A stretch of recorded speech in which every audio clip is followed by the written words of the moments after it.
Muprofita anodya chemuprofita. Vafarirei maoko aperi vaopererei kana paita akagara musimudze kuti hanzi ngatifarirei mushumiri wezuva ranhasi. Ramba uchidaro zvikoti haleluya. Mama mukana uyu tishumirei, takakugadzirirai imi naMwari wenyu. Tipei zvamauya nazvo, tiri kutotenda kuti pamuchadzika tinenge tapfuma.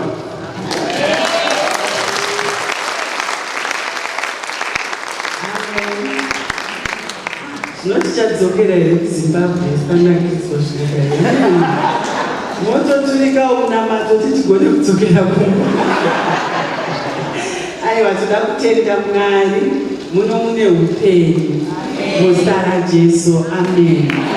Hakuna chinhu chinofadza kuva pakati pevatendi vanoziva Mwari wavo, vomupa chigaro chake.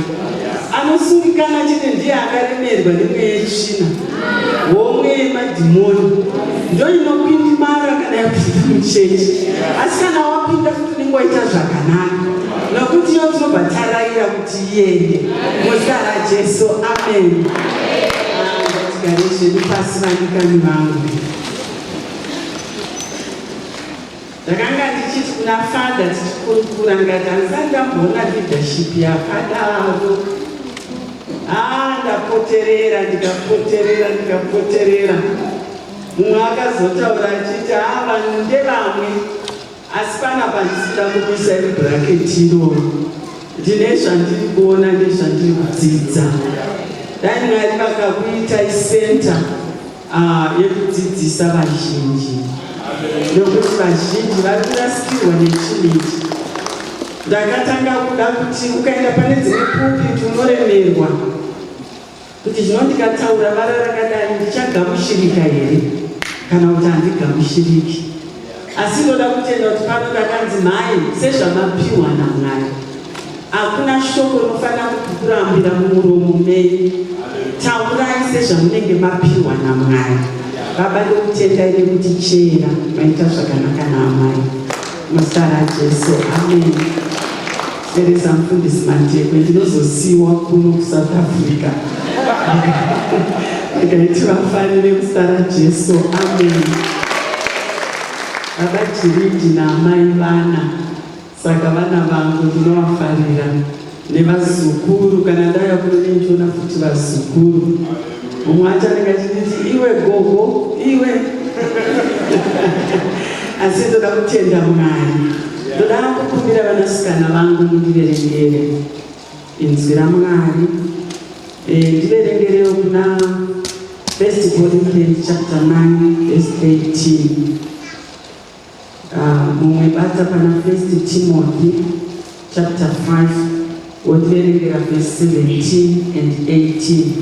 Dokupaimana futi 2. Don't you know that those who serve in the temple get their food from the temple, and that those who serve at the altar share in what is offered on the altar? In the same way, the Lord has commanded that those who preach the gospel should receive their living from the gospel. Timotenda, do you not know that those who ministers the holy things eat of the things of the temple, and those who serve at the altar partake of the offerings of the altar?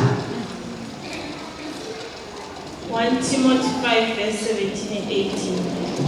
Vakuru vanobata kereke zvakanaka ngavanzi vanofanirwa nokukudzwa kaviri. Zvikuru avo vanobata pashoko napakudzidzisa. Nokuti rugwaro runoti, usasunga muromo wenzombe inopura, uyezve mubati wakafanirwa nomubayiro wake. Ndo mavhese kunyora pasaya nai. Nokuti usasunga muromo wenzombe inopura. Ndizvo mabatise ipapo. Verenga kuna 1 Corinthians zvakare chapter 4 verse 1 to 2.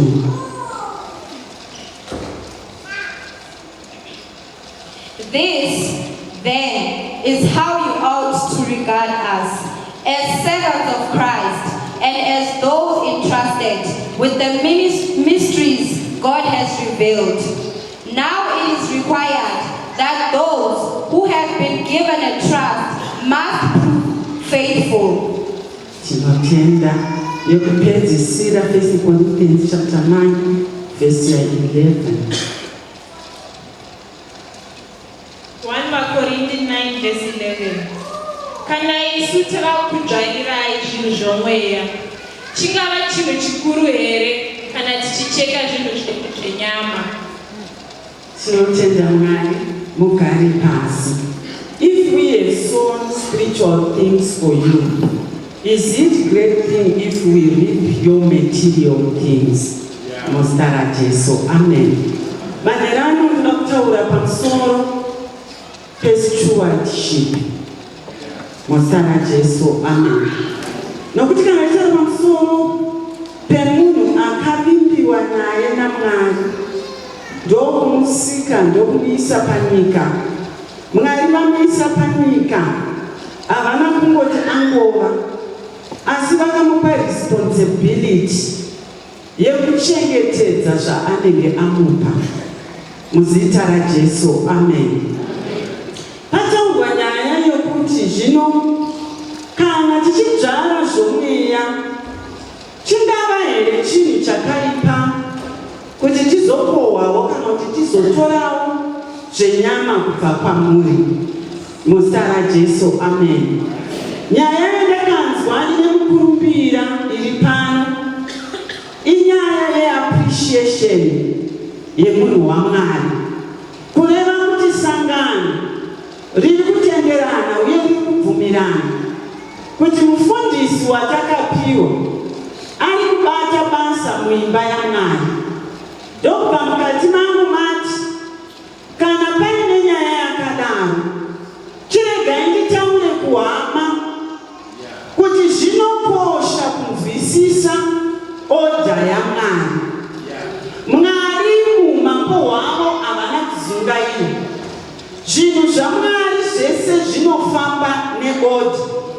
Kana chechi ikatevedzera oda yaMwari, inoona kana kuti inozanurirwa zvakavanzika zveumambo hwaMwari. Muzita raJesu. Amen. Munhu anonzi steward, munhu anoadminister zvinhu zvaakapiwa naMwari, kureva kuti unogona kuchengetedza upenyu hwawakapiwa naMwari, hahuzi hwako. Ndochekutanga, kureva kuti hauna right yekutora upenyu hwako. Mwari vakangoisa mubhodhi mweya iwoyo mandiri, kwete kuti ndigozofunga rimwe ramazuva kuti ndine simba rekubvisa mweya mandiri. Kana zvikaitika kuti ndadai, shoko raMwari rinoti vese vanoita nemuto iwoyo haugoni kunoonana naMwari, nokuti chawakanzwiite ndechekuti uchengetedze icho wakapiwa. Saka chekutanga, upenyu huri mauri hunoda kuchengetedzwa newe, nokuti shoko raMwari rinotiro, hamuzivi here kuti miviri yenyu itemberi yomweya mutsvene. Kureva kuti mweya wangu unofanira kufarira kugara mandiri, nokuti ndinodya zvomweya, ndinotsvaka zvomweya, ndinogara pazvinhu zvomweya, ndinofamba ndiri wemweya. Saka pakudaro pakuchengetedza mweya wangu, Mwari vanotarisira kuti ini ndinge ndichidya shoko raMwari, nokuti mweya haudyi lacto, haudyi chingwa kana sadza. Mweya unokwaniswa kana wadya shoko raMwari. Saka iva a good shepherd and steward wemweya wako kutanga. Muzita raJesu. Amen.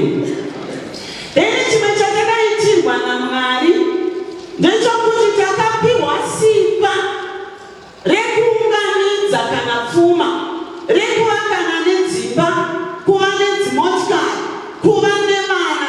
Tinotarisirwa naMwari kuti tive vanhu vanogona kuadminister zvatakapiwa naMwari. muzita raJesu. Amen. Nokuti Mwari vachitipa zvese, vakatipa simba rekuva nesimba pamusoro pezvisikwa, kureva kuti iwewe neni tinoonesa imeji yaMwari. Mwari havazi mudhafu, Mwari havazi murefu kana mupfupi kana mutete. Kana tichinzi takafanana naMwari, hatina kufanana naye pamhino dzakati twi, takafanana naMwari pamweya. Nokuti Bhaibheri rinoti munhu asikwa nemufananidzo waMwari. Shoko raMwari rinoti Mwari wakafemera mweya wake mumunhu, kureva kuti kana tichinzi takafanana naMwari, takafanana naMwari mweya. Iwoyu mweya wendomuzonzwa shoko raMwari richiti chakaberekwa nomweya mweya, chakaberekwa nenyama inyama. Saka ndiri kuti kudini manherani? Ndiri kuti chengetedza izvo wakaitwa naMwari. Muzita raJesu. Amen. Mwari vanotarisira kuti tive faithful kuzvinhu zvavakatipa. Mwari vanotarisira zvachose, nokuti mukada kuerenga shoko raMwari, pane vamwe vakapiwa pfuma vakatenderana pachechi yavo vakati zvese zvatichatengesa tichaenda nazvo kuimba yaMwari. Asi zvakaitikawo kuti mweya wekuchiva pfuma wakauya, baba ndobva vaenda kutemberi. Pita anoti ndizvo here zvese zvamauya nazvo? Zvikanzi ndizvo. Zvikanzi ko waidireiko kurevera mweya mutsvene nhema? Ko zvazvanga zviri zvako zvanga zvisiri zvako here? So uri kunyeberei? Shoko raMwari kuti mweya mutsvene akaburuka pakati ipapo akabva aita judgment. Mukadzi wake akauya aine mufungo mumwe chete wenhema, akasvika akataura zvimwe chete. Ndiri kutipirei example yaAnaniasi naSafira ndeyekuti munhu ngaave wakatendeka pakuita kwake, ngaave faithful pamabatire ake, muzita raJesu. Amen. Nokuti shoko rinoti hatigoni, Matthew 6:24, hatigoni kusevha Mwari kana kuti mamoni naMwari, muzita raJesu. Amen. Saka tinofanira kuva vanhu vanoziva kuti isu tinofanira kuva ma-good steward ezvinhu zvaMwari, kureva kuti pazvinhu zvatiri kutarisira kana kuti zvatinonzi tigone kuita, kunatsa kunzwisisa kuti tinofanira kubata time, nokuti ndakaipiwa naMwari. Mufundisi vakataura vachiti Mwari vanocreata time asi vasingagari mutime yacho. Nokuti patinoti sunguva, patinoti kuhore kana kuti 1000 years, kuna Mwari izuva rimwe chete. Kureva kuti Mwari vakatipa nguva kuti iwe neni tigoimaneja.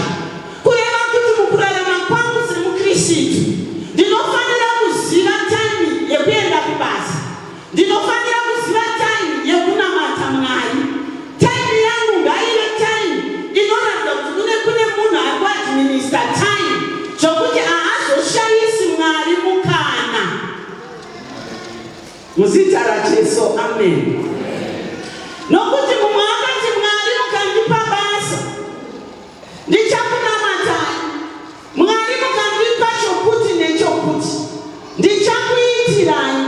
Vati munhu mumwe chete iyeye anogona kuti handisisina mukana naMwari.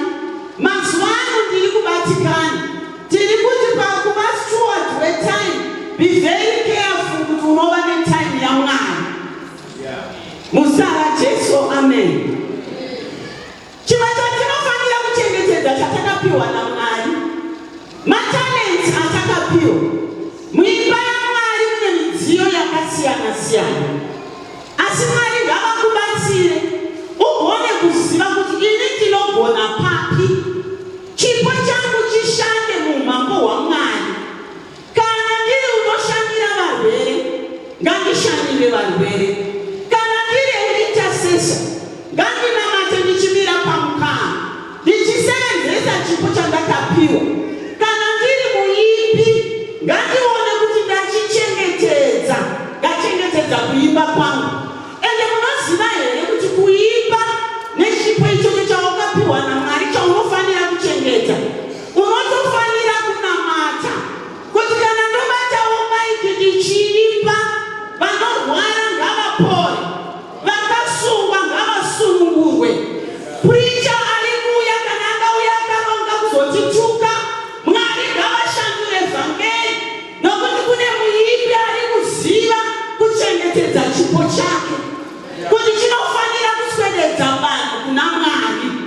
muzita raJesu. Amen.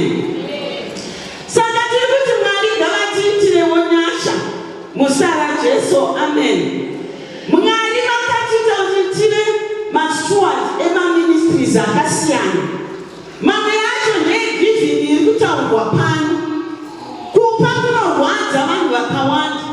Asi ukaziva kuti Mwari vakandipa kuti ndigoropafadza basa raMwari, ndigomira panzvimbo Mwari vagokudzwa, haupi uchinyunyuta, unopa uchifara. Muzita raJesu. Amen. Munoziva kuti Mwari vakatiisa for a purpose. Mwari vakatigonesa kuti tive nerudo. Munoziva here kuti kune vamwe vanhu vari kushayiwa anovada, ari kushayiwa anogona kumuti makadini kana anomushamira. Asi ukazozvitarisa ukasevenzesa chipo ichocho uchichichengetedza uchichimisikidza, unogona kutoswededza vaya vanoti sutakarambwa, hatina anotida, ndiri kurambiwa, ndinenge ndakatotukwa, ndakatogeswa, handina anondida. Ari kungoda munhu anochengetedza chipo chorudo, onomuudza kuti Mwari vanokudai. Munoziva here kuti kunyange nemumhuri kune vari kutotsvaga kudiwa muzita raJesu. Amen. Ndakataura nemuroro wangu machibva kumana, rudo rukashayikwa pakati pehama. Munogona kuvengana muri veropa rimwe chete, mugotadza kutsikirana mudzimba. Kana Mwari vakasabatsira, mugopedzisira makuenderana kun'anga nekutsvakirana zvinhu zvisina basa. Mumwe munhu agosvika pasiteji yekushuvira kuti dai mhingi afa, kana chinhu chinonzi rudo ichi chikabviswa, kana pakashayiwa anochengetedza kuti Mwari vakandipa chipo cherudo, ndinofanira kuchichengetedza. Haunida kuti vanhu vari kukuda. Shoko rinoti unofanira kuda kunyange nevasingakude. Rinoenderera mberi uchiti tinamatire kunyange nevasingatidi. Tiri tese rekereke yaMwari. Saka showa purpose yechipo chawakapiwa naMwari muzita raJesu. Amen. Kwese ikoko kuri kuchengetedza, uri kuva good steward pazvinhu zvawakapiwa naMwari, nokuti Mwari vanofanira kukudzwa kuburikidza nemi. Hakuchina ngirozi inouya kuti izoburukira pano. Asi ndanga ndichifara pamunoona vanhu vaMwari, dzimwe nguva Mwari haagoni kuya kuzomwa tii yenyu kumba kwenyu, asi painomwiwa nemunhu waMwari, Mwari vanofara nemi muzita raJesu. Amen. John 13 verse 17. If you know these things, happy are ye if you do them. Kana uchiziva zvakanaka, iwe wakafanira kufara. Kana uchiziva zvakanaka zveivhangeri yaMwari zvinofanira kuitwa, wakafanira kuzviita muzita raJesu. Amen. Jesu akademonstrata rudo rwake kuvadzidzi, akasvika pasiteji yekuvageza makumbo. Ndonyayendeyotaurika pamusoro apo, kana muchiziva zvakanaka kuti zvinofanira kuitwa, kubva ngazviitwe nemi. Ukaziva zvakanaka ukasazviita, chivi muzita raJesu. Amen. Saka tiri kuti Mwari ngavatibatsire. Ukaenda kuna 1 Peter chapter 4 pavhesi ya10, inoti sezvamakagamuchidzwa zvipo izvi zvamakarisivha, musaregedza kuzviita, muite saizvozvo. Kureva kuti kana muchiziva henyu kuti pakati penyu tine munhu waMwari, kuregedza kuzviita as an individual kutotadza nokuti kereke yakatenderana kuti pano nemusi weSunday tinenge tichifara. Saka gamuchira mufaro uchauya nengirozi dzinoropafadza vanoshumira paaritari yaJehovha muzita raJesu. Amen. Nokuti shoko raMwari rinozoti ivo vava vashumira vanofanira kuva faithful kugospel. Uye ndoda kutenda kuti mufaro wenyu uri kuitika nemhaka yekuti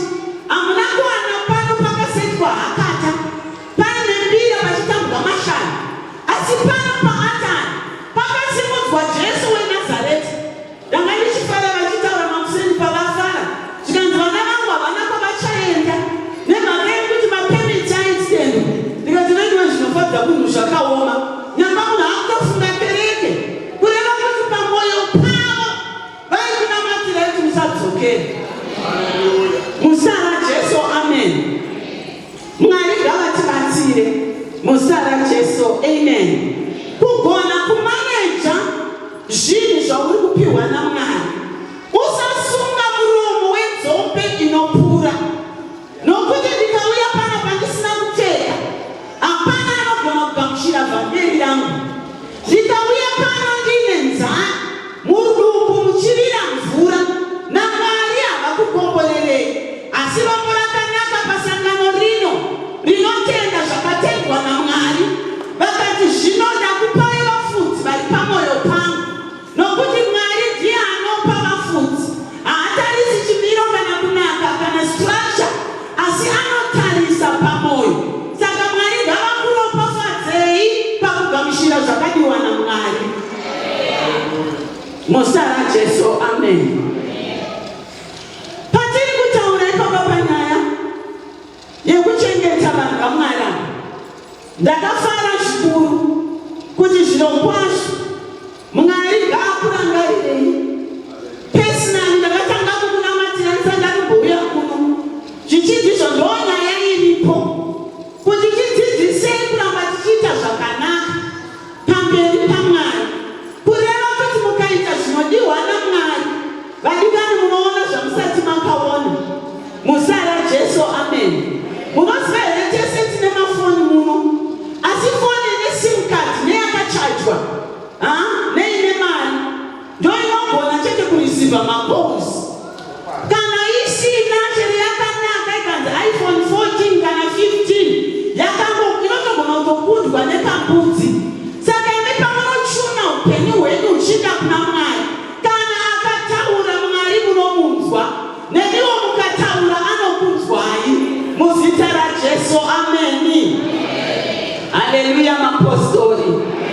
Mwari ngavatiitire zvakanaka, nokuti shoko raMwari rati hamuzivi here kuti vanoshumira paatari vanodyazve paatari. Muzita raJesu, amen.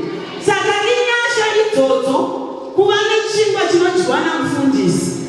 Inyasha idzodzo dzokuti Mwari varangarire mhuri yako. Muzita raJesu, amen. Kune vanhu vakagona kuita stewardship yakanaka mushoko raMwari. Ukanobata Noa akaona Mwari, akanzwisisa Mwari. Vakamuti tairaona mvura zhinji ichauya, vanhu vazhinji vagoparara nemhuka. Ndakashamisika kuti Noa aiita maparidziro paaitaura kumhuka dzese dzichienda kuareka, achitaura kunzou, achitaura kushumba, mbizi, vanamvuu, achizvipidza 2 by 2. Kureva kuti akagona kuva steward pamusoro pemhuka, nokuti dzaizofanira kurarama dzichipfuurira pamberi panyika. Ndoyakanga iri task yaNoa yokuti kana Mwari vakamubvunza nhasi, anoti Mwari mbizi dzizere, vanashuma vazere, ndakachengetedza, ndakadzipreserva padzaifanira kufa, padzaifanira kuedzwa nemvura. Ini Mwari ndakadzichengetedza. Hatingakundwi naNoa akachengeta mhuka. Musara Jesu, amen. Munoziva here kuti mukaona mustard seed, munhu akachengeta kuichengeta akagona. Kamhodzi kadiki asi kakadyarwa kanoita zimuti zihombe zvokuti neshiri dzinouya dzichivaka matendere, navanhu vanouya vachiwana mumvuri pazviri. Kureva kuti munhu akachengetedza akagona kuti paite multiplication yemiti iyoyo kuti irege kushayikwa. Saka zvinokosha kuva a good steward. Muzita raJesu, amen. Moses akagona zvekare. Pane time yavaiti vakati varima vaizoti gore rino harisi gore rekurima minda iyi, ngatimboisiyai imbofema. Kureva kuti Moses akanzwisisa nyaya yekuchengetedza minda, akanzwisisa kuti inofanira kuramba ichizotipa zvibereko. Saka pane makore avaizomboita set aside kuti minda iyi hairime. Kureva kuti Moses akava a good steward yeminda. Mizita raJesu, amen. mukaenda zvakare munoona pana Gideon akarwira rudzi akagona kuruchengeta. Paita hondo paitinoziva shoko raMwari anoti izvo vese vanotya dzokerai kumba, vakaneta manwire kunga vanopinimira zvikanzi vese vavana kufanira hondo. Yane nyaya yekuti aida kunorwira rudzi. Kana uri esteward unorwira mhuri yekwako, unorwira vakakukomberedza, unorwira kunyange nevari kukereke muzita raJesu. Amen.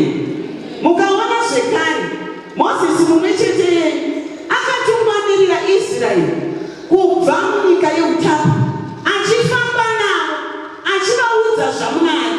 Saka a good steward munhu anonzwisisa, anoramba achikwana mupurogiramu yaMwari, noti manheru anokwanavo mupurogiramu yaMwari. Muzita raJesu. Amen. Panoronga denga rega kusara, ndingasanda chemba chimusandipfuura Jesu. Makakomborera vamwe neniwo ndikomborerei. Mozisi mukazomutarisa paaifamba naMwari achichengetedza rudzi rwaMwari, akaona minana inoshamisa. Ndiye wakarova Red Sea ikaenda nepakati, Israeri akafamba nepakaoma. Ndiye zvakare akarova mvura padombo ikabuda, nemhaka yei Mwari vaikukoshesa kuti ari kuchengeta vanhu vake. Mukamutarira Mozisi mumwe chete ndiye akaita kuti Israeri idye mana murenje.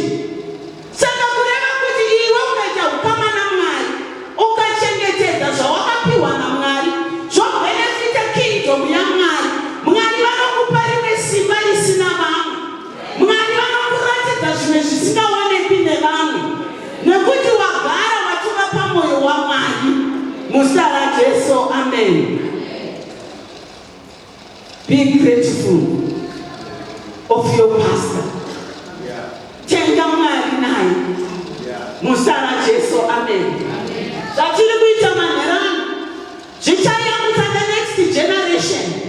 Bhaibheri rinoti richaropafadza kusvika kuchigeneration yechi4. Muzita raJesu. Amen. Mwari vachimuropafadza nokuti ukadzvara zvakanaka, ukachengeta zveumambo, Mwari havangakukanganwi. Muzita raJesu. Amen. Saka tiri kuti patiri kurongedzera, Mwari ngavakuitire zvakanaka, nokuti ndinotendawo kuti munhu waMwari is being faithful kuna Mwari, kutaura gospel sezvariri. Dzimwe nguva Mwari akasakubatsira, unogona kutadza kunzwisisa pakutaura pamwe pakuita, asi baba vanenengere kuti munhu adzoke kuna Mwari. Muzita raJesu. Amen. Zvakambofanana nevana venyu kana tichivarera vari mumba, hatimuregedza achimboenda, nokuti nemiwo vana baba nanaamai mukarega vana venyu vachienda kusatanism, kumanjuzu, kumusombodia, kuzvese madrugs ariko. Do you know that you are going to be accountable yevana ivavo? Saka munofanira kuva mufudzi wakanaka wevana vako, weipa yako. Muzita raJesu. Amen. Hazvina kumboipa kana mwana akaita zvisizvo. Bhaibheri shoko raMwari rinoti shamhu kumusana webenzi.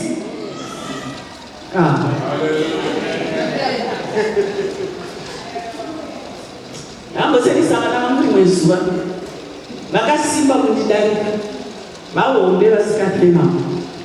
Saka ndaivati nini, ndinokujima muzita raJesu. Amen.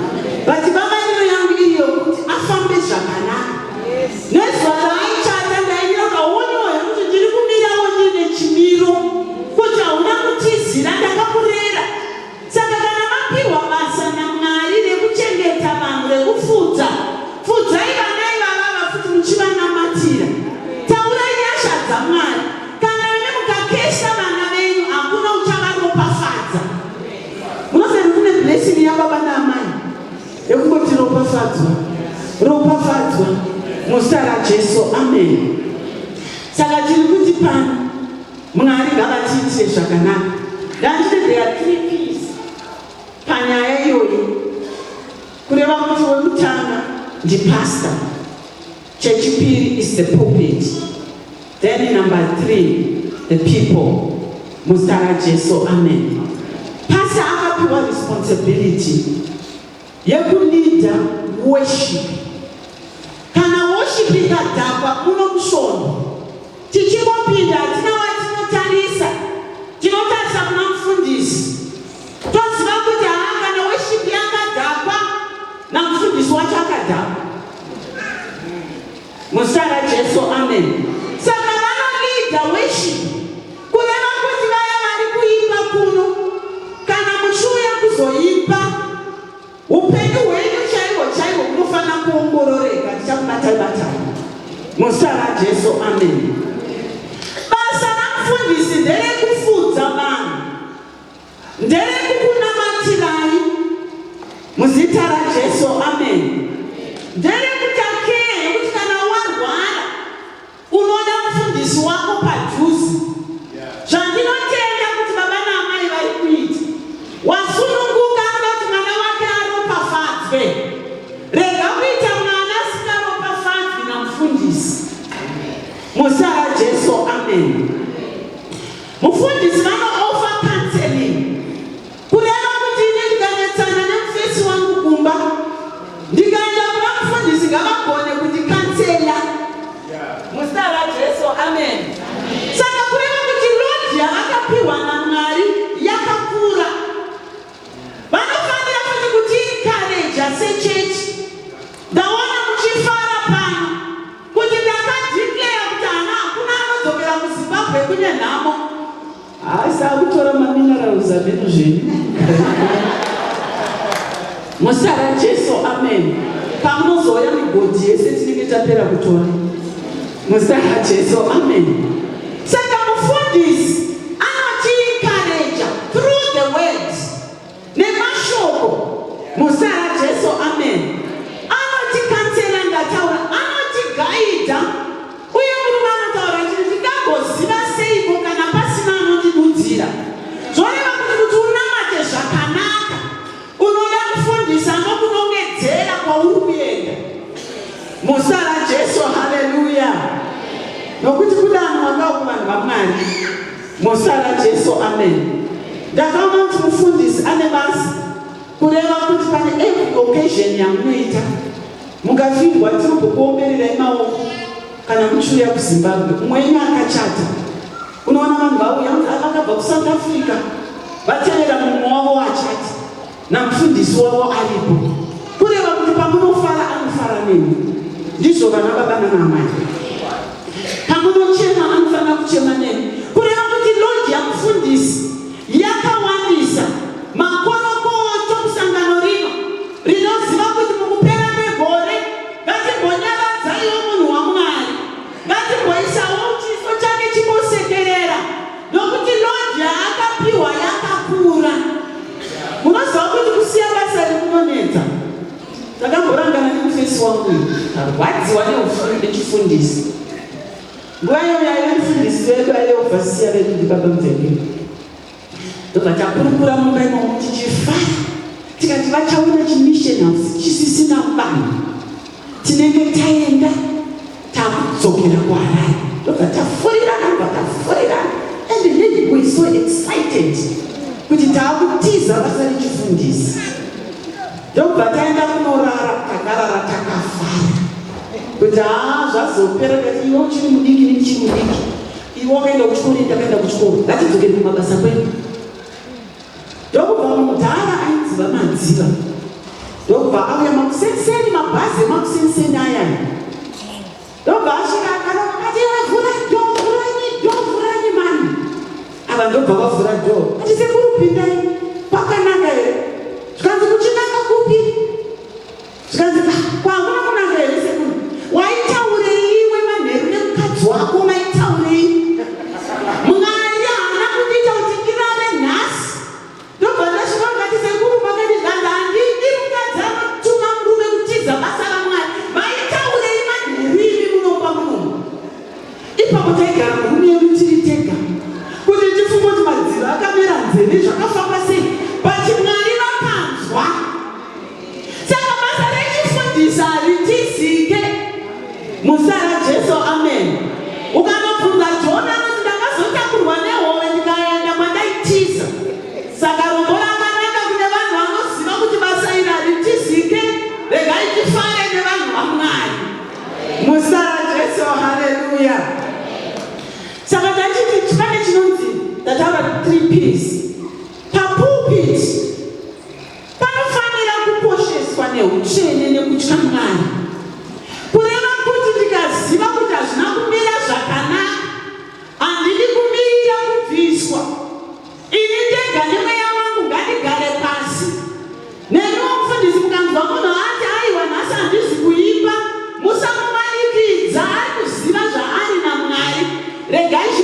zvapedzerana. Nokuti ino inzvimbo tsvene yaiti chero vanhu vakamhanyira pairi vakanobata nyanga dzeatari chero anga achifanirwa nekufa, waimudzingirira waimuregera. Saka kureva kuti vanhu vanoshumira pano papraise and worship they must be holy. Kufamba kwavo ngakutwasuke, magariro avo ekumba ngaatwasuke, wese ane mukana wekumira papulpiti, nokuti pano ndopanofudzwa makwai neshoko raMwari. Pane chipo chokuita impartation zvinhu zviri mauri. Saka tiri kuti kudini? Ngatichengetedzei nzvimbo ineiri tsvene muzita raJesu. Amen. Tipe reference yakafanira. Ini ndakatombodaro rimwe gore kuna mama vedu ndikati kana mwiri wacho usatitendera kugadzirwa, ndiri kufunga kuti ndinofanira kutanga ndayanana naMwari. Iwe wega ndounoziva mafambiro ako muzita raJesu. Amen. Nokuti profita mukuru anochengeta iwewe ndiwe. Saka tiri kuti nzvimbo ino ngaikosheswe. Then patiri kutaura pamusoro pevanhu, tiri kuona kuti vanhu ndo vane moral support yapastor, ndo vanomira naye, ndo vanomutsigira muzita raJesu. Amen. Ndo even panyaya dzozvomweya panofanira kungoita boka rinomira richinyengetera richinamatira munhu waMwari muzita raJesu. Amen. Munoziva here kuti hondo madhimoni atinodzinga mamurungu akanga ashatirwa anodzoka kuimba yamufundisi. Ndiwe uri kurwa nesu, ndiwe uri kukakavana nesu. Saka imweni pamuri kuita zvestewardship yenyu, rangarirai kuti mufundisi sevanhu vaanotungamirira potai muchimbonamata. Ndiri kunzwika here vadiki vari mama? Nokuti pataverenga kuya kuna vaFirst Corinthians chapter 9 verse 11 yasimbidza nyaya kuti if we have sown spiritual things for you, is it a great thing if we reap your material things? Saka tiri kuti Mwari ngavatibatsire. Galatians kuti anodyara achifara achakohwa achifara muzita raJesu. Amen. Saka nyaya yekudyara yatiri kuita musi wesamba ngaitibatsire muzita raJesu. Amen. Nokuti nyika nekuzara kwayo ndeyaMwari. Kana isusu tatendeka pakuchengeta vanhu ava, nesuwo tatendeka pakuita basa ratinopiwa naMwari. Ndakanga ndichifunga ndikazokangama. Do you know kuti unofanira futi chero kuchengeta hama dzako, unofanira futi kuchengeta chero maorphans ari mumhuri yako muzita raJesu. Amen. Nokuti ziso raMwari riri pamusoro pevanhu ivo vaya. Saka regai kuvafudzisa mombe, regai kuvaita ndizvo zvikoropo. Mwari ngaakupei nyasha kuti ivava vamakandipa, ndipei nyasha dzekuvachengeta. Indakazoona kuti blessing yangu ndofunga ndokwa yakabva. Ndine time ndaichengeta vana 12 ndichizvibvunza kuti mari yacho ndinoiwanepi? Mwari ndinoitora ndenge ndaipupura manheru.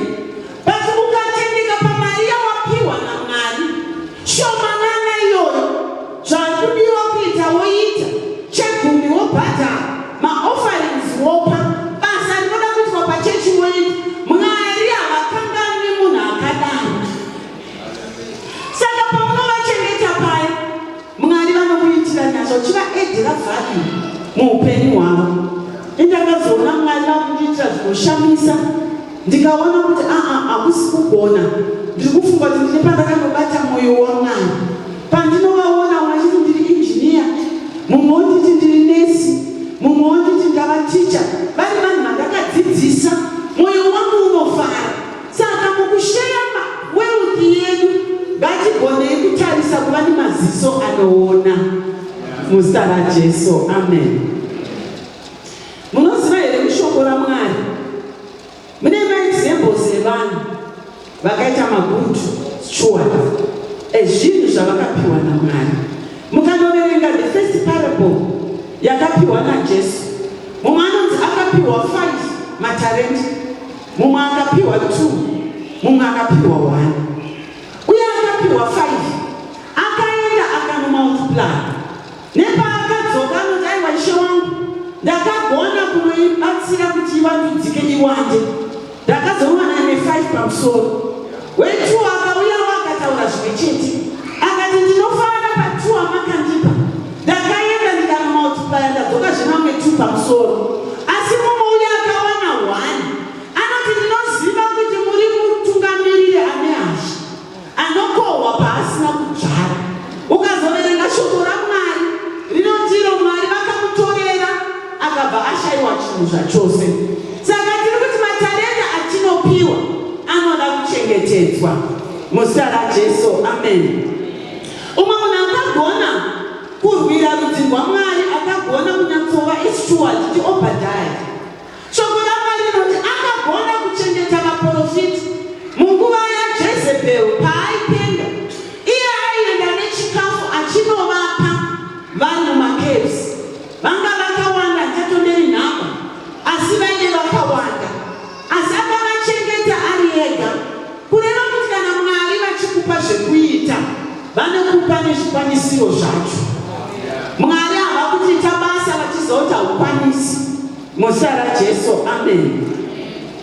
Pane vakadzi vari muna Luke chapter 8.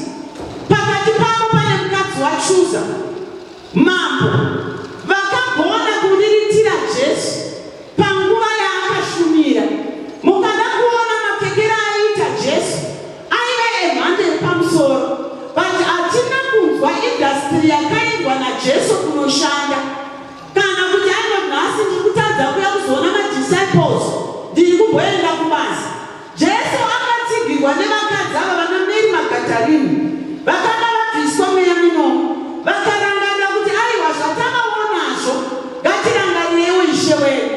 Munoona nyange paanonofa Jesu, unonzwa vachonzi vakapanda mijenya kuti vagone kugovana nguo yake. Pane mweya vakati harikodzeri kana kuti ichekwe, asi ngatikokanda ijena choma tinoenda kunani. Ende aicheka zvinhu zviri very expensive. Nemhaka yei waive nevakadzi vaimira naye. Ushumiri hwamufundisi hunoda vanhu vanomira naye. Haitai amen. Satana bweka. Ende munozonda kanatsoona kuti mufundisi akangofara zvinoita.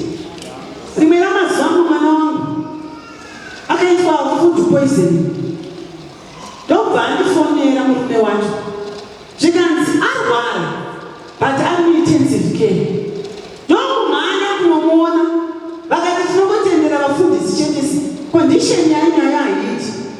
Takaona akutema kuita grey, munhu anotema kuita grey muzita raJesu. Amen. Ndokubva ndakutarisa aingoredza nemaziso kuti mama zvaoma. Ndobva ndati alright, it's okay. Ndobva taenda kumba. Ndasvika kumba ndakanovhura wardrobe, ndobva ndanhonga hembe dzake dzese, ndobva ndadzikanda pamubhedhi, ndobva ndatora imwe yacho ndaipfeka. Ndikati Mwari, handisi kuzonamata muridzi wehembe iyi kusvika adzoka ava kumba kwake, nokuti kana mukamutora zvangu hazvirambi zvakanaka. Peshe paanoenda kuDubai, she brings something for me. Mwari, handisi kunamata. Ndaimuka makuseni ndoita makeup, ndotora hembe yake, handidzipedzi hembe dzake nokuti dzakawanda. Ndobva ndazonzwa ndaingobvunza murume ari paapapa. Ndobva ndasvika nomusi chimuona, zvikanzi mama zvavanaka. Vanenge vakazobvisa muhura wanga washata, wanga wadini, saka vanoti vakati kakujoinidza kakudini. Ndikati auende nokuti nanzi ndapedza kuparidza, ende handiparidziri vanhu ndakashama, ndinoparidzira vanhu ndakapfeka. Nechikonzero ichocho haufe. Saka zvinhu zvatinoitira Mwari hatiitiri mahara muzita raJesu. Haleluya. Mwari ngavatibatsire muzita raJesu. Amen. Nyaya yevanhu vaMwari inyaya yevhiki renyu, ndoyandipa topic iyoyi muzita raJesu. Amen. Ndikada kukusvetisa ndokusvetisa zvekuenda chaiko, but toda kutaura manyaya yenyu iko musi weSunday kuti uizive kuti inokosha. vanotipupurira baba. Vamwe maine kuzayota vakarasika nezi 4x4 avo ndobva vasvika kumba kwatinogara ndanga ndisiko ndobva vaona muine musikana zvikanzi ndopamba pamaimufundisi vanga vatumira dhiraivha zvikanzi maimufundisi vari pere zvikanzi avapo zvikanzi ndatumwa negrosari namama ndobva ratutunurwa pazopera 2 weeks ndakaona musikana kuti mama motikari yakamboya yauya yadhiraivha wokusayoti but manga musina dhiraivha wechirume maive nemukadzi zvikanzi ndini maimufundisi vepano ndikati zvikanzi pane grosari rakauya pano amai ndikati mwariwe ndikati yakauya pano zvikanzi dhiraivha iye yakarasika akauya negrosari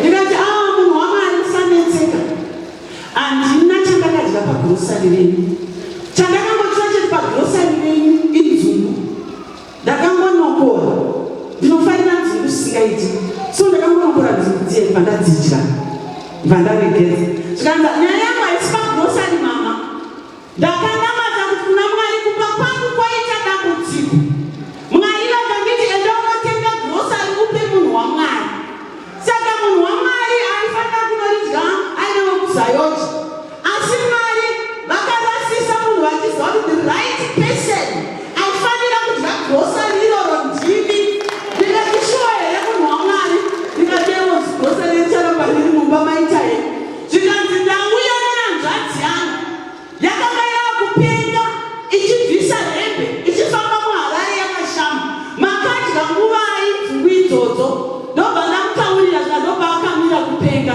hande munomuona ari mumotya saka nyaya yevanhu vamwari iri siriyasi muumambo hwamwari kana tikaitora tichireresa muzita rajesu amen mukatasa mukadzi wepazerefati akachengeta munhu wamwari nguva yenzara zvakaitika ipakumunana ndokuti hazvina kupera nokuti jehovha mwari ndimwari wemunana ukatarisa mukadzi uyo futi akaenderwa naelisha anoti murume wangu anga ari prisita sanganisira zvipereti zvikanzi unei mumba mako zvikanzi netumafuta tushoma zvikanzi ndanopereta mudziyo kubva ipapo kunonzi hakuna kumbopera mafuta iwayo saka kana usikane kuti zvinhu zvipere mumba mako tevedza zvinorehwa neshoko ramwari amen mapostori tevedza zvinorehwa neshoko ramwari ukangodaro chete mapastors ane kii yekukiinura nekuloka ndakambonamata pane kusangano rakatinetsa zvisingaiti ndikati mwari ndikukumbira kuti vanhu vatransfer wakatransferwa munhu semunhu ipapo zvikandazoti mwari zvaringana zvochichiye zvoishama naimwari muzita rajesu amen rombo rakanaka kune vanobatirana namufundisi makorokoto makaropafadzwa mukore uno kuronga kuti hai toda kufara nemunhu wamwari aiwa kana nemunamatiranoenda pamberi pamwari kuti varume nevakadzi ava handivazive asi mwari zaruraiwo masuo zaruraiwo matenga tiri kuda mamanagers maceo tiri kuda vakawanda pano madirectors tiri kuda pano kuti mwari vanobata pamwoyo wenyu muzita rajesu amen saka mwari ngavatibatsire idhawosa akambodzinga umwe munhu aisenza kuZTV amurambidza kuti ave neprogramu patv saka ini makaropafadza mwari ngaakuitirei zvakanaka shuwaship yezvinhu zvamakapiwa namwari muchigoverana nevaranda vamwari zvinoenda kunyange neparespect zvinoenda kunyange nekuti mwari vakubatsire unoziva kuti kunyange david ati I shall not touch the anointed one of God chero nemuromo wako usaudzidzisa munyaya yavatungamiriri usaudzidzisa kana vana vako iti mwari tibatsirei kana zvarema pinda mupreya woti mwari tibatsirei muzita rajesu amen saka tiri kuti kudini iva a good steward pazvinhu zvawakapiwa namwari and be sensitive kuzvinhu zvomweya urege kupfurwa nemakomborero agrebe ese kudani. Pamwe zvokugreba future ivana vako, urikugreba vakwasha vako, urikugreba varoora vako. Saka zvese zvauri kuita, ini nekushumira pese kwandinenge kuti Mwari ndinozviita, ndinoteerera nokuti ndoda kuti muzoropafadza vana vangu muzita raJesu, amen. Nezvizukuru zvezvizukuru Mwari vavarangarira. Saka tiri kuti manherani Mwari ngavatiitire zvakanaka muzita raJesu, amen. Toda kuti tisvike patinosimuka. Mwari muri zuva redu, inori nopenya pausuru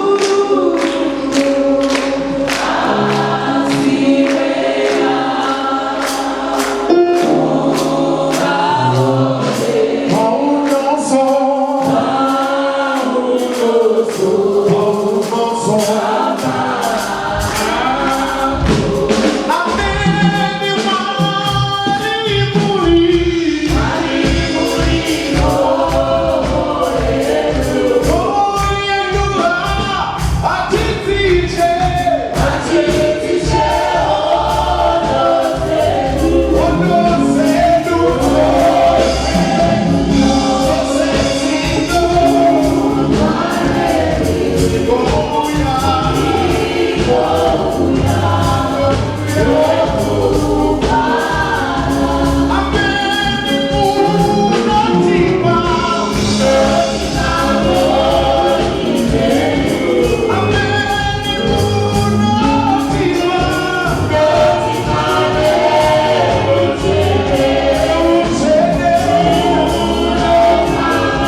Muzita raJesu, amen.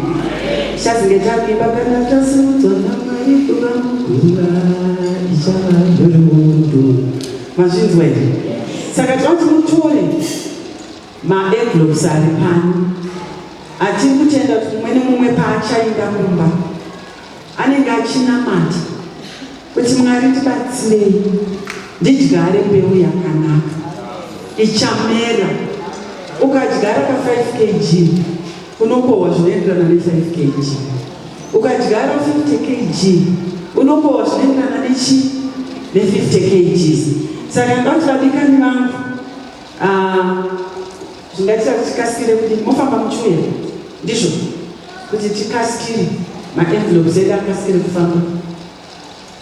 Maasha arimo here, maasha manyanya. Then vasingagoni kuisa mari mumaenvelope edu zakukumbira kundipirwa. Pane ndiri pano madetails account yababa vedu ari panayo. Bhengi racho it's Nedbank. Then account vari kuroko muri kuona handiti zviri kuoneka. Kana ndingandite majaya ari kuno kwasimudzi kudai kuti vari uko kuseri uko vanoda kunyora hanzi kuseri uko kune imwe uko, saka munogona kutora ikoko. Tora wakasununguka muzita raJesu, amen. Haukufa wakaita muromo. Mwari vatiropafadze vana baba nanamai patinenge tichikurukura, tiitirane zvakanaka kuti mhuri dzedu dzikomborere. Gamushirai henyu makasununguka, gamushirai makasununguka, tichizviita zvichifamba. Makazodza musoro namafuta omweya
tinotenda kuti zviri kufamba vasipo tichavapawo mangwana nai tichiuya nemuhwandi hwedu imi munorara zvenyu muchinyengetera muchitaura naMwari wenyu. Regai ndipe mukana kuna baba. Thank you so much mufundisi. Ngatiumirerei mama watinotora nzvimbo yavo. Regai ndikumbire vafundisi. Mufundisi ndaikumbira kuti tikupe mukana wokubuda, asi tisati makubuda ndibatsirewo maiki yenyu. Ndaikumbira kuti mumbonamatirao maiguru tichaenda navo paari sezvavakatidzidzisa. Tine zvatiri kuda, tine zvatiri kushuvira, tine zvatiri kutenda. Patiri kuuya kusoisande tine zvataisa mukati. Tinongokumbirawo kuti mutinamatire nyasha kuvana venyu vose kukereke zvigotiitira zvakanaka. Baba, ndinokutendai kuti muri Mwari, uye muri Mwari vanoti tikaita chakanaka munozadzisa. Hakuna Mwari akavimba neni mukamusiya akadaro kana akanyadziswa. Baba vana venyu vari vekudenga, sekuvatendera kwamakaita kuvaunganidza kugote kwarino, pavakunoisa zvibayiro zvavo paaritari vachiuya nazvo vari vekudenga vachiappreciata vhangeri ravakanzwa nezwi ramakaririsa kwavari Mwari kubudikidza nesu. Vaziveserei vaite zvinekurevesa, kurege kuva nemumwe chete angabirwa mukana uyu, kurege kuva nemumwe chete Mwari angawarairwa akashandiswa nevakaipa, asi Mwari muvataurire zvakaringana nezviri pamwoyo wenyu Mwari, kuti kana vazadzisa zviri pamwoyo wenyu Mwari upenyu hwavo ushanduke. Taurai navo Mwari, varatidze zvamunoda pavakabata maenvelopes aya Mwari. Covenant yavakuita nemi Mwari irege kukuzemezerwa nevakaipa, kuti zvizadziswe kuti muri vari muguta. Baba vangu pavari kuenda pamaaltars vakabata zvipo zvavo, taurai navo Mwari vagonesei muzita nemuropa raJesu. Amen. Amen. Regai titendere vafundisi vachibuda.